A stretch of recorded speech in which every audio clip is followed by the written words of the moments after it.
Bombs away. Are you going to knock him out? Bombs away, mate. I don't think they go the distance because of the nature of the two guys, the way they fight. You're feeding off him right now, aren't you? I'm looking forward to it. Look at the smile on your face. I can't wait. Look forward to it. It's going to be epic. For me, I'm telling you, if this kid catches him, and I believe he will catch him, There'll be trouble ahead. I think it's going to be something different. This is it. This is the big league. This is the start of my next chapter of my career. So, yeah, let's roll on Saturday now. Enough talking. Yeah, listen, Daniel, it don't get much bigger than you winning the IBF world title. But I think we've just done that with Anthony Joshua, and yourself going at Wembley. Yeah. It don't get bigger than this. This is your moment, your time. Yeah, look, all the fans are going to tune around. I'm happy.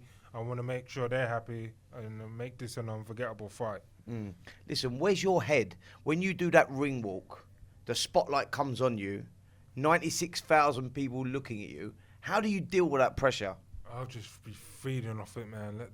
Let the energy come through me and just feeding off the energy of the crowd, the music and everything that's going to be happening in that moment. I'll just seize the moment. Daniel, I can hear it in your voice. You know that. Yeah. That you're feeding off it forward right to it. now, aren't I'm you? looking forward to it. Look at the smile on your face. I can't wait. Look forward to it. It's going to be epic. Yeah, listen, I mean, like I say, it is going to be an unbelievable night. You worked hard to get here, to get where you are now. And, yeah, it's going to be fantastic, man. Tell our viewers, our listeners, why they should tune in and watch you on Saturday night. It's going to be an epic show. You guys, the whole world's going to be watching. And, you know, I thank everyone around me, my team, my dad, and everyone for sticking by me to make this show possible. So tune in. You're not going to want to miss this one. Daniel Dubois. You're convinced, then Daniel Dubois will do a number on Anthony Joshua. Presumably, it'll be a knockout in your view. I don't think they go the distance because of the nature of the two guys, the way they fight, and they you know, you see that fight with Hrgovic. He took a few punches to a few right-handers. Can Joshua take it though? That's the question, isn't it? That's the thing. You know, he's got the better chin, but you know, I think he punches harder AJ than Hrgovic, but Hrgovic is a better boxer than I thought was a better boxer than AJ. Good. Is the car clean? Yeah. We're going to get him in a minute anyway. But yeah, we're just talking about this is a different animal. Well, look, you know, I like to see him relaxed, but I want to see the edge come in. By the end of the week, I want to see that nastiness and I want to see a bit of an edge with it. Hey, Frank, how do you see that going with Daniel, right? Because the way that I see it is, I think he rolls the dice early, and I think he goes at AJ. They're talking about feeling out and who wins a jab. I think that's the way that he does it. You know what I want to see? I want to see the heavyweight version of Hagler Hearns. Oh, Yeah, nice. Three round I war. want to see him come out. That's what I think is going to happen. you've said all week that this could be a timing thing. This is the perfect time for him to come in, slay the big man, and take over the heavyweight division. Even though you've got Tyson Fury. Daniel, James let's Parker, pull Daniel Dubois in now. Here he is. We're just talking to Frank, Daniel, about this could be perfect timing for you to take over the heavyweight division. Yeah, for sure. My time to reign and hold on to the belt. Hey, listen, we talked about the sparring in the barn, what happens in the barn stays in the barn, and all that. It's been going well, right? Oh yeah. Ask Don, ask my coach. You know, I've been on fire and informed this one. Can I ask where them sparring partners are? Yeah. You do feel like a different man this week, though, soaking it up, enjoying it, having banter with everyone. No, it's just all good vibes. It's building up. Going to be a great fight, great atmosphere on the night. What are you going to do to him on Saturday night? Bell rings. Just go out there by any means necessary. Smash him in the Knock face. him out? Bombs away. Bombs away. Are you going to knock him out? Bombs away, mate. And listen, Daniel, just quickly, you go in there as champion as well. Hey? You go in there as champion, that feels good, right? Yeah, for sure. Champ. Stage champ. All right. Well, great to be here with Frank Warren. It's the beginning of Dubois versus Joshua fight week, Wembley Stadium, Riyadh season. Frank, first of all, is this as big as any event you've ever promoted? Yeah, it's sold over 90,000 tickets. And that's it. The biggest event we've ever promoted was Tyson against Dillian White, and this looks like it's going to beat it. So the answer to that is emphatically yes. Is this a bigger fight then than that one was? No, I think I don't know really. I mean, you know, Tyson's homecoming.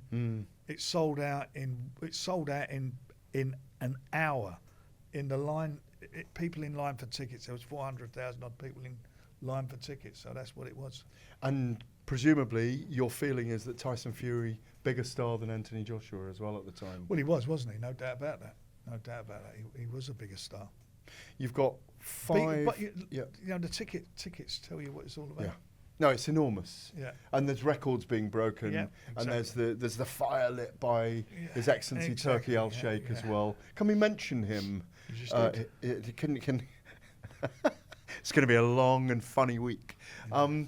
I did mention him, but you know, it's 15 months ago you told me, and you did tell us on talkSPORT, there's a game changer coming. Yeah. And is it fair to say that game changer was His Excellency the Minister Turkey Al Sheikh? It was that. And Riyadh season is to get us where we are. And since the first show, which was last October, it's changed the whole dynamic of boxing. You know, Riyadh is now synonymous with the biggest fights that take place in the world, or some of the biggest fights. It's the Riyadh season fights that take place in Riyadh, and those cards are just unbelievable from top to bottom. The show they did out in LA with another fantastic undercard again was a phenomenal event. But I think this one here, the Wembley edition of the Riyadh season, is something special. The amount of tickets that are sold, the fabulous event we got, I mean, a most unbelievable main event, and an unbelievably fabulous undercard. As you say, Battle of the Baddest. What was it? Day of Reckoning, Knockout Chaos, Ring of Fire, the LA card, and now this in 6 events. Yeah. I think it's fair to say that the blue ribbon division is the talk of the sport now. Oh, it is, without a doubt. Without a doubt. You know, all the fights we were trying to make have happened. It's so lively. And you look at the fights that happen. You look at the fight on Saturday.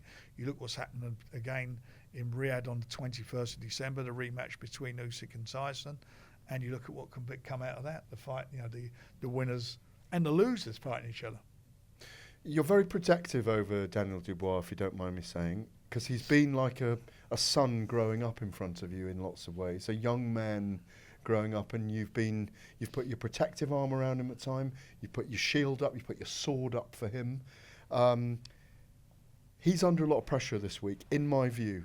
Do you agree or not, or do you think Anthony Joshua's under more pressure? I think Anthony Joshua's under the pressure. I think he's a guy in his, 30, what's he now, 35? 35? I think he's 35, I think. 35, so he's in his mid-30s. He was 5 fights, he'd lost 3 of them. I think it was 3, wasn't it? It was. And he's got himself on track. He's had a comeback. He's got a new trainer who's a very good trainer in Ben Davison. Is it Alanius, Wallin, and Nagano? And he's done what he's had to do in those fights. He's done what he's had to do. But I think you look at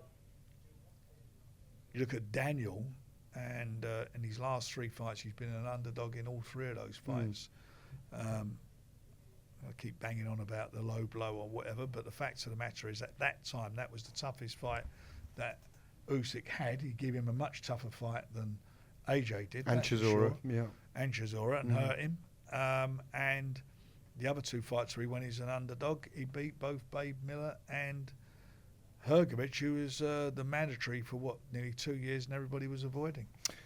Is Daniel under more pressure in terms of requirements from him this week? Though we're on a Monday night, it's 7 p.m. He's got to do lots of interviews all week. I know that he looks to you for guidance, doesn't he? Because he doesn't want to do all those interviews. He's not naturally disposed to that. It's not his thing. Right. So when they start letting their jabs go, that's when they become vulnerable to the counter. So the jab goes, then they go, let that right hand go, and then you're exposed. And it's who can take that shot. Do you think it goes past 6 though, Frank? Are you No, I expecting? don't. I generally think it's going to be. I think it will be a tear up. I'm going to be. It's going to be interesting to see what AJ shows up. Is he going to come out on the offensive, or is he going to do? I mean, the 2 fights he had with certainly that fight with what's his name, Wallin, yeah. Those first couple of rounds, he weren't jumping on him at all. No. He the first couple of rounds, he was quite cagey. And Wallin, I've got to be honest, disappointed me a bit because he wasn't actually You know, he didn't look like he wanted to be there to me. But I'm not criticising AJ because he'd done what he had to do. And Ngannou, he caught him as he should do and as Tyson should have done. Done a job like your man did. But do you feel that in this contest, AJ's not going to have to go looking for Daniel? He's only got to hold his feet because Daniel will go for AJ. That's true, and vice versa. Yeah, absolutely. And vice versa. That's why I don't think it goes past 6 rounds. And I'm not saying it will, but I think I don't think Daniel knows how to go on the back foot. How will he deal? Frank, how do you think he'll deal with the crowd? I mean, AJ's been there. He's done that against Klitschko, so he feeds off these occasions. How would Daniel deal with that? I mean, could that be the difference between winning and losing in this one? Keeping his control, keeping his temper. Well, he was in these last 3 fights. He's been the underdog. He went to Poland. The majority of the crowd were all Ukrainians, so he's been there. He's experienced that. He wasn't the underdog against Gerald Miller. Don't come here. He was. The bookies had Gerald Miller favourite. Did you think he was the underdog? Did I think? I didn't think he was the underdog in either of them. I thought he'd win all the fights. People you speak to think it's going to be, he's going to swallow, he's going to be a walkout. That's the mentality. So the pressure is on AJ to do that. And for me, I'm telling you, if this kid catches him, and I believe he will catch him, there'll be trouble ahead. I think it's going to be something different. And when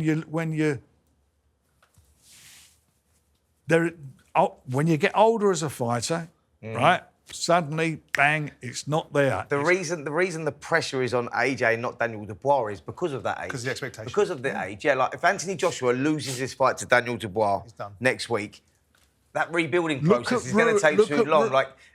He can come again, Daniel, can't he? Like one saying is he's 27 years of age. It's all about, he can get himself back up there. AJ must. I'll tell you another thing in his mind. You look a couple of weeks ago, you had Ruiz in with Miller. Yeah. And Miller beat him. Yeah. He won that fight.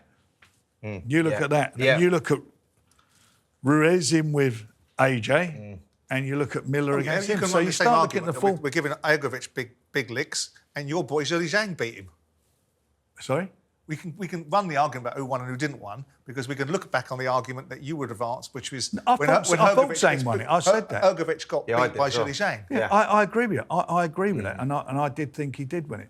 So they both can be caught, but for me, I just feel that because of the occasion, because of the environment, because of how charged up they're both going to be, I think we could wind up with a heavyweight version of the Hagler v Hearns fight.